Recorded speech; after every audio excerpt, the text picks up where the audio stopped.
Good morning student.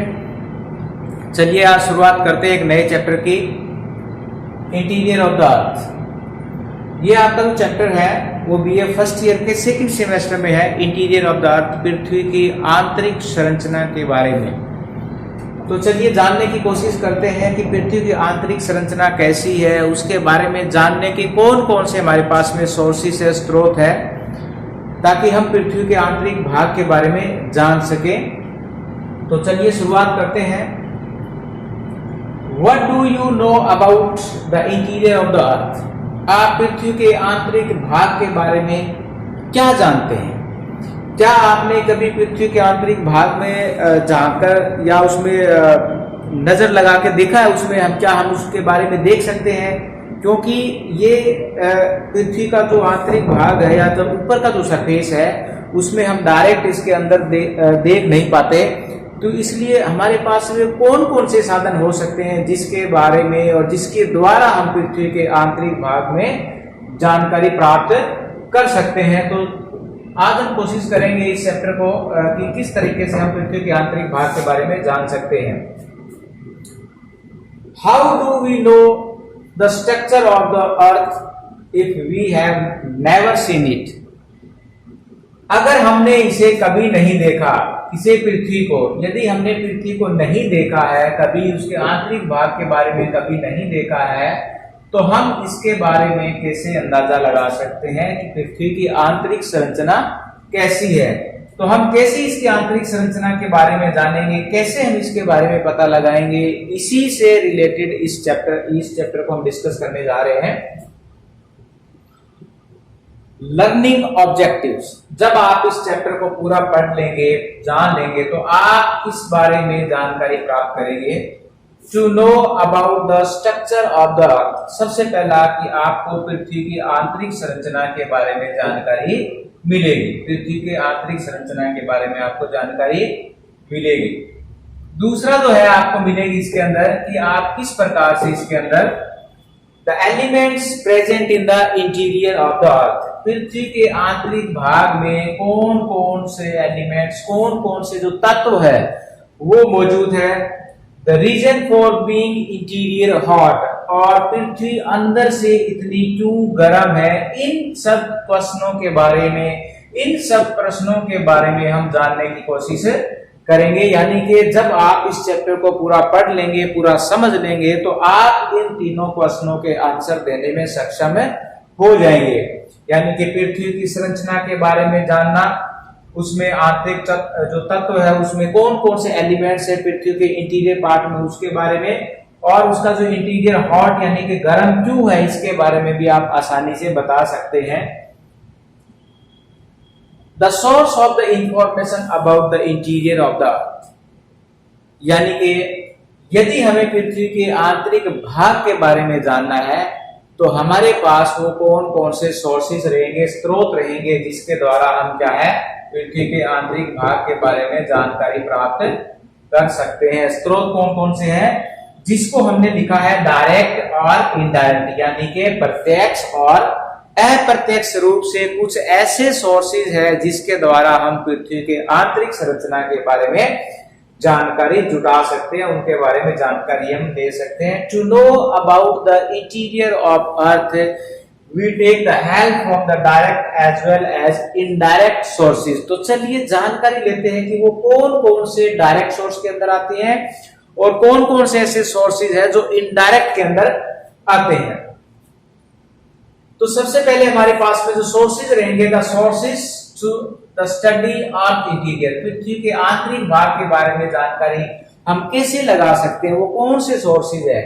इन sources को हमने दो कैटेगरी के अंदर लिखा है, डायरेक्ट और इनडायरेक्ट, यानी कि प्रत्यक्ष रूप से और अप्रत्यक्ष रूप से हम पृथ्वी के आंतरिक भाग के बारे में जानकारी प्राप्त कर सकते हैं। तो प्रत्यक्ष रूप से कौन से हमारे पास में, यदि बात करें प्रत्यक्ष रूप से कौन कौन से साधन रहेंगे, तो हमारे पास में रहेंगे माइनिंग एंड ड्रिलिंग। यानी कि कोई भी हम माइनिंग एक्टिविटी करते हैं, जब खदानों को खोदते हैं या कोई ड्रिल करते हैं, ओशियन ड्रिलिंग हम करते हैं नेचुरल ऑयल को निकालने के लिए, कोयले को निकालने के लिए, अलग अलग प्रकार के मिनरल्स को हम क्या ऑब्टेन करने के लिए ड्रिलिंग करते हैं, माइनिंग करते हैं, तो वो हमारे पास में डायरेक्ट सोर्स होता है, क्योंकि हम पृथ्वी के आंतरिक भाग से उन चीजों को लेते हैं और उसी से हमें क्या पृथ्वी के आंतरिक भाग के बारे में सूचना मिलती है। दूसरी वैल्केनिक इरप्शन, यानी कि जब वैल्केनो फटता है तब कौन कौन से उसके साथ में मटेरियल्स, जो मैग्मा है, लावा है, उसके साथ साथ में और कौन कौन से मटेरियल बाहर आते हैं, उनको स्टडी करने के बाद पे भी हम पता लगा सकते हैं, उसके बारे में जान सकते हैं कि पृथ्वी की आंतरिक संरचना किन चीजों से बनी हुई है। इनडायरेक्ट सोर्स की बात करें तो हमारे पास में रहेंगे temperature, pressure and densities, meteors and seismic activity, यानी कि भूकंप से संबंधित, और उसके साथ साथ में जो उल्कापिंड जो हमारी अर्थ के ऊपर गिरते हैं, इसके साथ साथ में पृथ्वी के आंतरिक भाग के तापमान, घनत्व और दबाव के द्वारा भी हम उन चीजों के बारे में पता लगा सकते हैं। तो चलिए डिस्कस करते हैं वन बाय वन सोर्सेज के बारे में।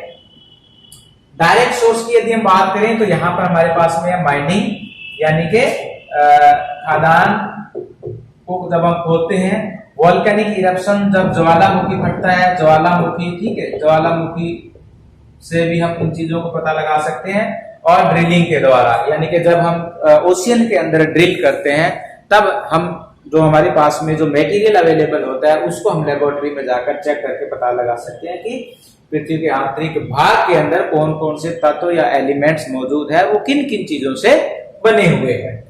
तो सबसे पहले हम बात करते हैं कि पृथ्वी के हमारे पास आंतरिक भाग में जानने के दो सोर्सेज है, डायरेक्ट और इनडायरेक्ट। डायरेक्ट में हमारे पास में माइनिंग, वोल्केनिक एक्टिविटीज और ड्रिलिंग।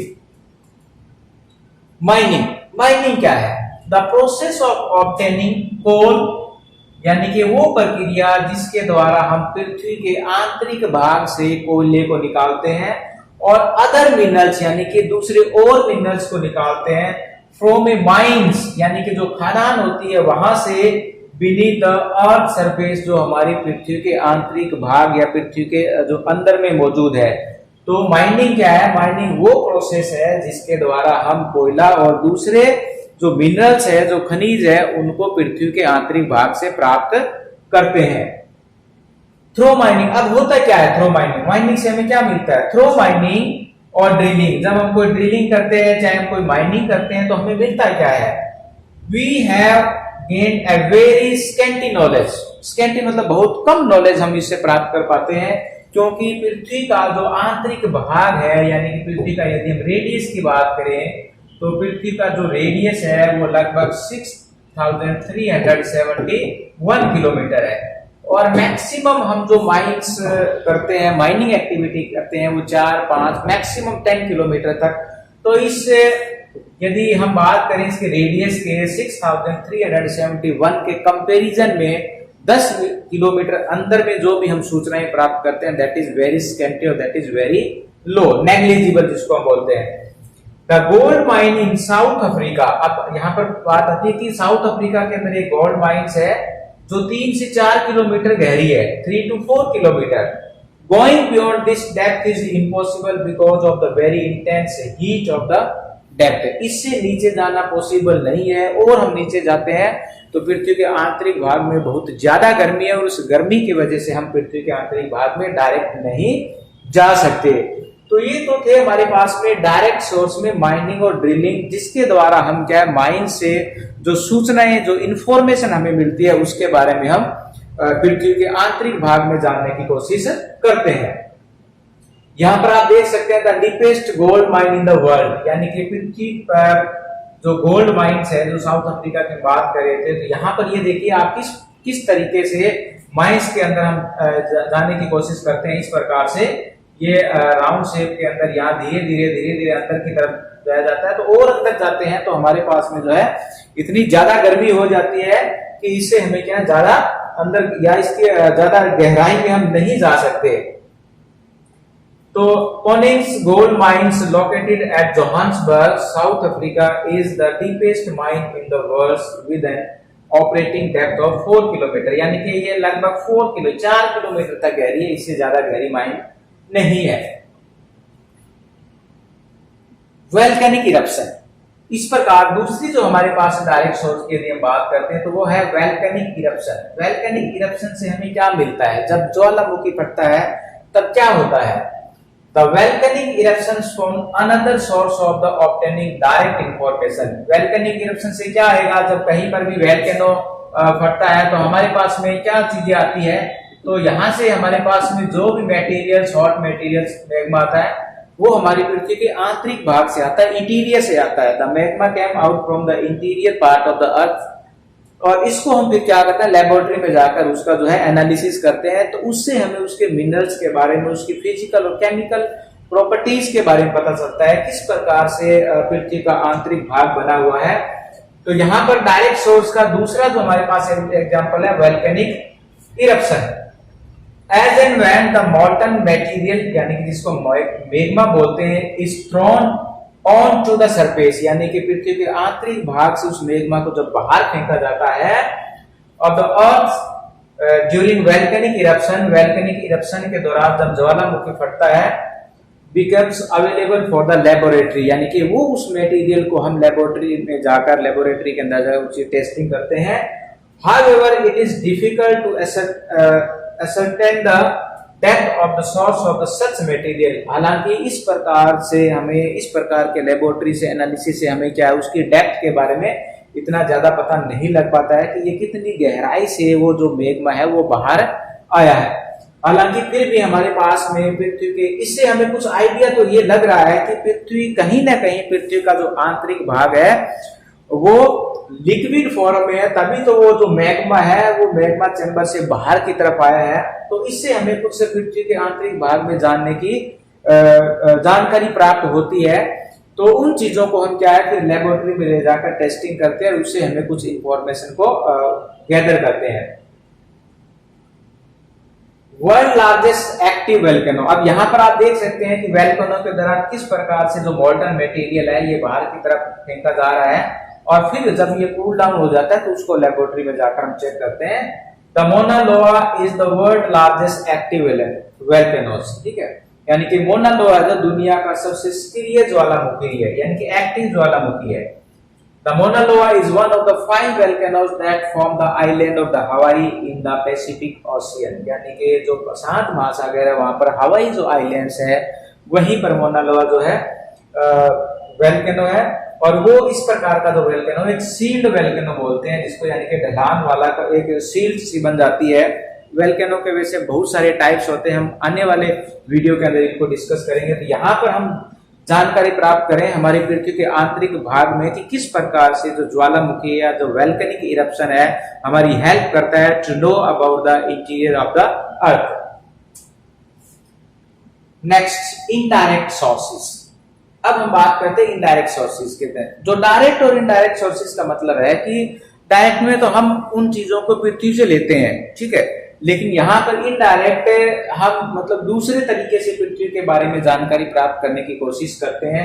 इसके अंदर हमारे पास में आता है टेम्परेचर, यानी कि तापमान, pressure, density, meteors, gravitational, magnetic field और सिस्मिक एक्टिविटी। तो let's discuss one by one these points. तो हम बात करते हैं कि पृथ्वी के जो इनडायरेक्ट सोर्स है, अप्रत्यक्ष जो सोर्स है, उससे हमें पृथ्वी के बारे में किस प्रकार से जानकारी प्राप्त हो सकती है। तो बच्चे ध्यान रखें कि जब भी सोर्सेज की बात आती है तो आप डायरेक्ट और इनडायरेक्ट लिख सकते हैं। डायरेक्ट में वोल्केनिक इरप्शन है, ड्रिलिंग है, माइनिंग एक्टिविटीज है, और इनडायरेक्ट सोर्स में आप ये टेम्परेचर, डेंसिटी, इन चीजों को बता सकते हैं, वोल्केन सिस्मिक एक्टिविटीज। तो हम इसके बारे में अभी डिस्कस करेंगे वन बाय वन। तो सबसे पहला टेम्परेचर, यानी कि पृथ्वी का जो आंतरिक भाग है, यदि हम आंतरिक भाग की बात करें, पृथ्वी के आंतरिक भाग की, तो वहां पर अंदर में जैसे जैसे हम जाते हैं तो टेम्परेचर इंक्रीज होता जाता है। As we go inside the earth the temperature rise every 32 metres the temperature rise 1 degree, यानी कि यदि हम यहाँ पृथ्वी से 32 मीटर अंदर की तरफ जाते हैं तो 1 डिग्री टेम्परेचर है जो बढ़ जाता है। इस हिसाब से यदि हम एस्टिमेट लगाएं तो 50 किलोमीटर तक, यानी कि 50 किलोमीटर पर हमारे पास लगभग 1200 डिग्री सेल्सियस टेम्परेचर अंदर की तरफ होना चाहिए। और इस हिसाब से यदि कोर का हम अंदाजा लगाते हैं, क्योंकि हमारी पृथ्वी का जो आंतरिक भाग है उसको हम कोर बोलते हैं, तो कोर का जो टेम्परेचर है वो लगभग 2 लाख डिग्री सेल्सियस। तो इसका मतलब क्या है कि ऊपर का जो हमारे पास जो मटेरियल है उसके प्रेशर की वजह से आंतरिक भागों के अंदर जो या रेडियो एक्टिविटी से जो आंतरिक भाग के अंदर जो हमारा टेम्परेचर बढ़ रहा है, तो इसका मतलब है कि यदि इस तरीके से यदि टेम्परेचर बढ़ता है तो आंतरिक भाग का जो टेम्परेचर है वो लगभग 2 लाख डिग्री सेल्सियस होना चाहिए, 2 लाख डिग्री सेल्सियस। बट लेकिन ये पॉसिबल नहीं है। But the temperature never increase as estimated above. लेकिन ये जो तापमान है जिस प्रकार से ये एस्टिमेट ऊपर किया गया इस प्रकार से नहीं बढ़ता है। इन 1987 के अंदर केल्विन महोदय ने ट्राई किया था, कोरिलेट करने की कोशिश की थी अर्थ का टेम्परेचर और the time of its birth, यानी कि पृथ्वी का जब जन्म हुआ था उस जन्म से लेकर आज तक की यदि हम बात करें तो उस टाइम पीरियड के दौरान 1987 में केल्विन महोदय ने जो पृथ्वी का जो आंतरिक भाग का जो तापमान है उसको कोरिलेट करने की कोशिश की और उन्होंने बताया कि पृथ्वी का जब ओरिजिन हुआ तो उस टाइम इसका टेम्परेचर बहुत ज्यादा था। According to him the earth temperature at the time of its birth is 6000 degree Celsius, यानी कि पृथ्वी का जो जन्म हुआ उस टाइम उसका जो आउटर सरफेस का जो टेम्परेचर था वो लगभग 6000 डिग्री सेल्सियस था। After that it cool down, और धीरे धीरे उसके बाद में फिर ये ठंडी होती गई। But still it is hot inside the अर्थ, यानी अभी भी क्या है ये पृथ्वी का जो आंतरिक भाग है वो गर्म और तरल अवस्था के अंदर है। जैसे जैसे हम पृथ्वी के अंदर जाते हैं तापमान बढ़ता जाता है और हर 32 मीटर की गहराई पर 1 डिग्री तापमान जो बढ़ जाता है। इस हिसाब से 50 किलोमीटर की गहराई पर अनुमानतः 12,000 और कोर में हमें लगभग 2 लाख डिग्री सेल्सियस जो टेम्परेचर देखने को मिलता है। तो इससे हम क्या अंदाजा लगा सकते हैं कि इससे हमें ये अंदाजा लग सकता है कि पृथ्वी का जो आंतरिक भाग है वो अभी भी क्या है मोल्टन अवस्था के अंदर है, लिक्विड अवस्था के अंदर है। तभी तो जब हम पृथ्वी के अंदर जाते हैं तो तापमान बढ़ता है या वैल्केनिक इरप्शन फटता है तो जो मेग्मा है जो बाहर आता है उसका जो टेम्परेचर है वो काफी हाई होता है। तो इस हिसाब से हमें ये कुछ इसके बारे में क्लू मिल सकता है। नेक्स्ट हम बात करते हैं प्रेशर की, यानी कि दबाव की यदि हम बात करें तो दबाव क्या है कि ऊपर की जो चट्टानें होती है उनका जो दबाव नीचे की चट्टानों पर पड़ता है, धीरे धीरे प्रेशर भी बढ़ता जाता है। The weight exerted per square centimeter in the interior of Earth is known as the pressure, यानी कि पृथ्वी के आंतरिक भाग में 1 सेंटीमीटर स्क्वायर सेंटीमीटर के ऊपर जो दबाव पड़ता है उसी को यानी कि जो भार पड़ता है उसको हम क्या बोलते हैं, दबाव कहते हैं। It is produce due to the upper layer rocks, और ये किसके द्वारा होता है, ये पृथ्वी की जो ऊपरी भाग है, ऊपरी भाग का जो दबाव है इसके कारण पृथ्वी के आंतरिक भाग के अंदर जो प्रेशर बढ़ता है, जैसे जैसे हम अंदर जाते हैं प्रेशर भी बढ़ता जाता है। एज कंपेयर्ड विद क्रस्ट, यानी कि यदि हम क्रस्ट के साथ में इसकी तुलना कर लें, यानी कि ये हमारा क्रस्ट का जो भाग है इसके साथ में यदि हम तुलना करें तो 50 डिग्री यानी कि 50 किलोमीटर की गहराई पर यहाँ पर लगभग 13,000 यानी कि 13,000 टाइम्स, यानी कि यदि यहाँ पर 1 स्क्वायर सेंटीमीटर पर यदि 1 प्रेशर है तो लगभग हमें यहाँ पर 13,000 टाइम 13,000 गुना हमें आंतरिक भाग के अंदर इसमें प्रेशर देखने को मिलता है। तो इससे क्या होता है कि 50 डिग्री पर हमें इतना यानी कि लगभग 13,000 टाइम जो प्रेशर देखने को मिलता है। और यदि हम 2,900 किलोमीटर की बात करें तो वहां पर 13 लाख हो जाता है। और यदि हम कोर की बात करते हैं, सेंटर की बात करते हैं तो वो लगभग 35 से लेकर 40 लाख जो टाइम जो प्रेशर है वो इंक्रीज हो जाता है।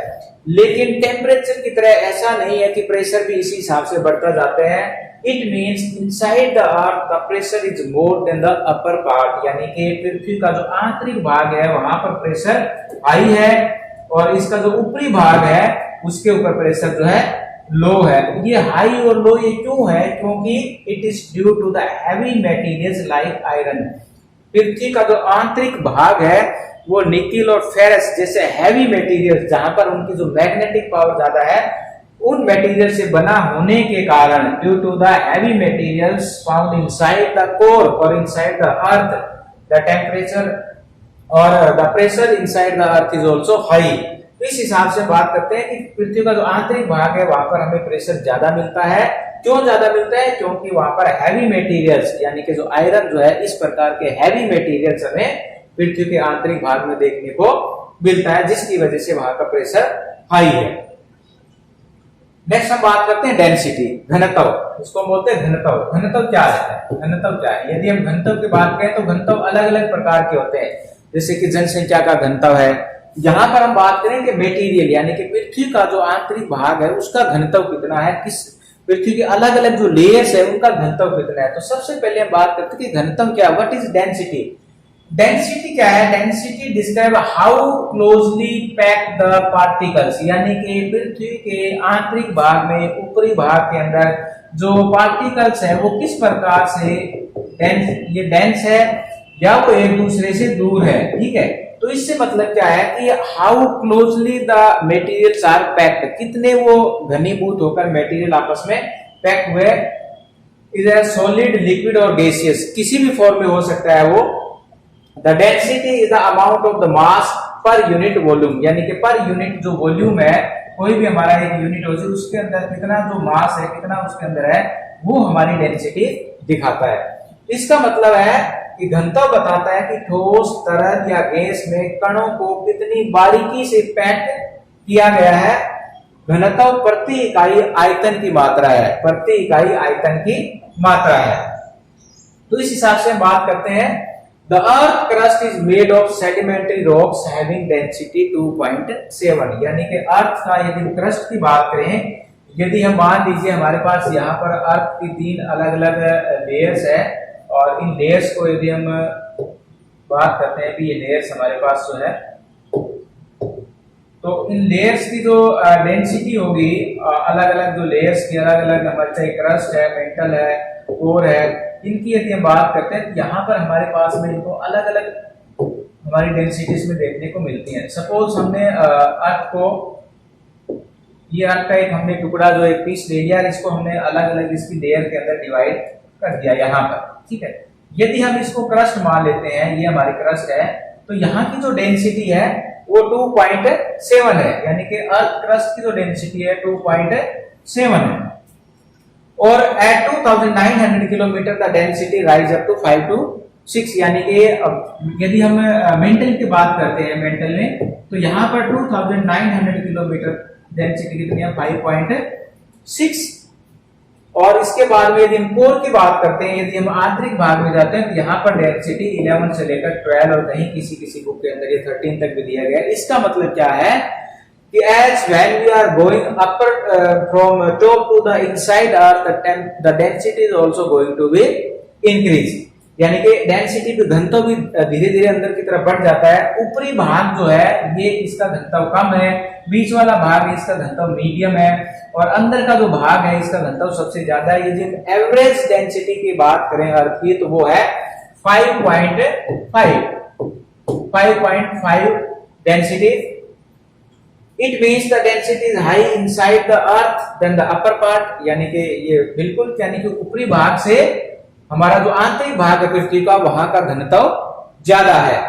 The crust is made up of the lighter materials and the core is from the heavier। ये किसकी वजह से है? क्योंकि जो लाइटर मटेरियल होते हैं वो हमेशा हमें टॉप लेयर पे पाए जाते हैं, ऊपरी भाग में पाए जाते हैं। जो हैवी मटेरियल होते हैं they are found inside the earth. तो हैवी मटेरियल की वजह से यहाँ की डेंसिटी ज्यादा है और लाइटर मटेरियल की वजह से यहाँ की डेंसिटी कम है। इस हिसाब से हम अंदाजा लगा सकते हैं कि पृथ्वी का जो ऊपरी भाग है वो हल्के पदार्थों से बना हुआ है और पृथ्वी का जो आंतरिक भाग है वो भारी पदार्थों से बना हुआ है। मीटियोर्स, अब वैज्ञानिकों ने पृथ्वी के ऊपर जो उल्का पिंड गिरते हैं उनको देखकर भी जो है कुछ पृथ्वी के आंतरिक भाग के बारे में या पृथ्वी का जो स्ट्रक्चर है उसके बारे में जानकारी प्राप्त करने की कोशिश की है। तो इसमें हम बात करते हैं कि the scientist study the meteorites to learn about the earth interior. The meteorites formed in the early solar system. जब पृथ्वी का ओरिजिन हुआ था उसके साथ साथ में meteorites इनका भी ओरिजिन हुआ था। These objects represent early solar system material, यानी कि शुरुआत के अंदर जो सोलर सिस्टम बना था उन मटेरियल को वो रिप्रेजेंट कर रहे हैं, उनको बता रहे हैं। सब meteorites are made of iron and nickel. अब ये देखिए यहाँ पर आयरन एंड निकल, यानी कि हमारा जो अर्थ है उसका जो इंटीरियर पार्ट है वो भी आयरन एंड निकल का बना हुआ है, हैवी मटेरियल्स का बना हुआ है। और बहुत सारे मीटियोर्स वो भी क्या है, उल्का पिंड जिसको हम बोलते हैं, वो भी लोहे और निकल जैसे भारी तत्वों से बना हुआ है। They are thought to be very similar to the earth core. इसका मतलब है कि उनका जो हमारी पृथ्वी का जो आंतरिक भाग है वो उस आंतरिक भाग के बिल्कुल सिमिलर है, क्योंकि पृथ्वी का आंतरिक भाग भी आयरन और निकल यानी कि लोहे जैसे भारी पदार्थों से बना हुआ है, और मीटियोराइट वो भी क्या है, लोहे और निकल जैसे भारी पदार्थों से बना हुआ है। And iron meteorite is the closest things to a sample of the core that scientist can hold in their hands. तो यहाँ पर हम ये हिंदी वर्जन हम देख सकते हैं इसमें कि पृथ्वी के इंटीरियर के बारे में जानने के लिए पृथ्वी के इंटीरियर के बारे में वैज्ञानिक उल्का पिंडों का अध्ययन करते हैं। और प्रारंभिक सौर मंडल में उल्का पिंड का गठन, ये ऑब्जेक्ट प्रारंभिक सौर प्रणाली का ही प्रतिनिधित्व करते हैं। कुछ उल्का पिंड लोहे और निकल से बने होते हैं, उन्हें पृथ्वी के कोर के समान माना जाता है। एक लोहे का उल्का पिंड कोर के नमूने का सबसे निकटतम पदार्थ है जिससे वैज्ञानिक अपने हाथों में पकड़ सकते हैं। तो यहाँ पर आप देख सकते हैं मीटियोराइट का एक एग्जांपल, जो ये देखिए उल्का पिंड किस प्रकार से एक काफी सॉलिड पार्ट से बना हुआ है, और इसका जो अलग अलग इसके अंदर पेचीज आप देख सकते हैं। तो ये अलग अलग निकल और आयरन के इसमें पेचीज आपको दिखाई दे रहते हैं। इसका मतलब क्या है कि मीटियोर से भी हमें कुछ हेल्प मिल सकता है पृथ्वी के आंतरिक भाग के बारे में जानकारी प्राप्त करने के लिए। सिस्मिक एक्टिविटी, लास्ट इसके अंदर जो हमारा इंडायरेक्ट सोर्स है उसके अंदर बात करते हैं भूकंप से संबंधित जानकारी को। The energy from the earthquake travelling waves, यानी कि जब कोई भी भूकंप आता है, भूकंप का मतलब है, अर्थक्वेक का मतलब है द शेकिंग ऑफ अर्थ, पृथ्वी का हिलना डुलना या उसमें कंपन पैदा होना। तो ये कंपन कब होती है, जब दो अलग अलग प्रकार की जो प्लेट्स आपस में टकराती है, किसी भी तरीके से वो भूकंप पैदा हो सकता है। तो भूकंप जब पैदा होता है, अर्थक्वेक जब आता है, तो उसकी जो वेव्स जनरेट होती है और वो ट्रेवल्स करती है पृथ्वी के आंतरिक भाग में। The study of the seismic wave is known as seismology. Seismology क्या है? The study of the seismic wave. Seismic wave यानी कि भूकंप के द्वारा उत्पन्न जो तरंगे हैं उनका अध्ययन सिस्मोलॉजी कहलाती है। द सिस्मोलॉजिस्ट यानी कि जो सिस्मोलॉजिस्ट होते हैं, they use the seismic waves to learn about the earthquakes. वो क्या करते हैं, उन सिस्मिक वेव का अध्ययन करते हैं पृथ्वी के आंतरिक भाग में जानकारी प्राप्त करने का, also to learn about the earth interior, ताकि हमें उस पृथ्वी के आंतरिक भाग के बारे में जानकारी प्राप्त कर सके। मैं आपको बता दूं कि जब पृथ्वी के अंदर कोई भी जो भूकंप आता है, जहां पर इसका ओरिजिन होता है उसको बोलते हैं फोकस, ठीक है। उसके बाद में जहां पर सबसे पहले जो कोई लाइट या वेव जो पहुंचती है, इसकी एनर्जी पहुंचती है, उसको बोलते हैं एपिसेंटर, अधिक एनर्जी जिसको हम बोलते हैं। अधिक एनर्जी यानी epicentre is the closest point two the focus. और यहां से जो एनर्जी होती है वो चारों तरफ अर्थ के अंदर जो है ट्रेवल करती है। तो इसमें अलग अलग प्रकार की जो वेव्स है वो जनरेट होती हैं, जिसको हम प्राइमरी वेव, सेकेंडरी वेव्स या पी और एस वेव बोलते हैं, सरफेस वेव भी बोलते हैं। तो इनसे हमें पृथ्वी के आंतरिक भाग में जानकारी प्राप्त करने का बहुत सारी सूचनाएं हमें मिल सकती है, क्योंकि इनका जो बिहेव है, the behave of these waves यानी कि उन तरंगों का जो व्यवहार है, उन व्यवहार से हमें पता लगता है कि पृथ्वी का आंतरिक भाग किस चीज से बना हुआ है। तो ये था हमारा पृथ्वी के आंतरिक भाग में जानकारी प्राप्त करने के सोर्सेज, या यानी इसको हम कह सकते हैं the sources to know about the earth interior. तो आज हमने सिर्फ सोर्स डिस्कस किए हैं, डायरेक्ट और इनडायरेक्ट सोर्स को। तो ये तो था हमारा पार्ट 1 जो अभी एंड हो रहा है। तो अभी अगली वीडियो में आप देखेंगे, हमने यहाँ पर जो भूकंप वाला पार्ट है उसको ड्रॉप किया है, यहाँ से हम शुरू करेंगे अर्थक्वेक्स, क्योंकि इस काफी लंबा चैप्टर है और इसको हम 2 पार्ट्स के अंदर स्टडी करेंगे। तो अब आने वाले टाइम में या अगला जो मेरा वीडियो रहेगा उसमें आप देखेंगे भूकंप यानी कि जो अर्थक्वेक्स है उसकी वेव्स है वो कैसे हेल्प करती है पृथ्वी के आंतरिक भाग को जानकारी प्राप्त करने के लिए। थैंक्स।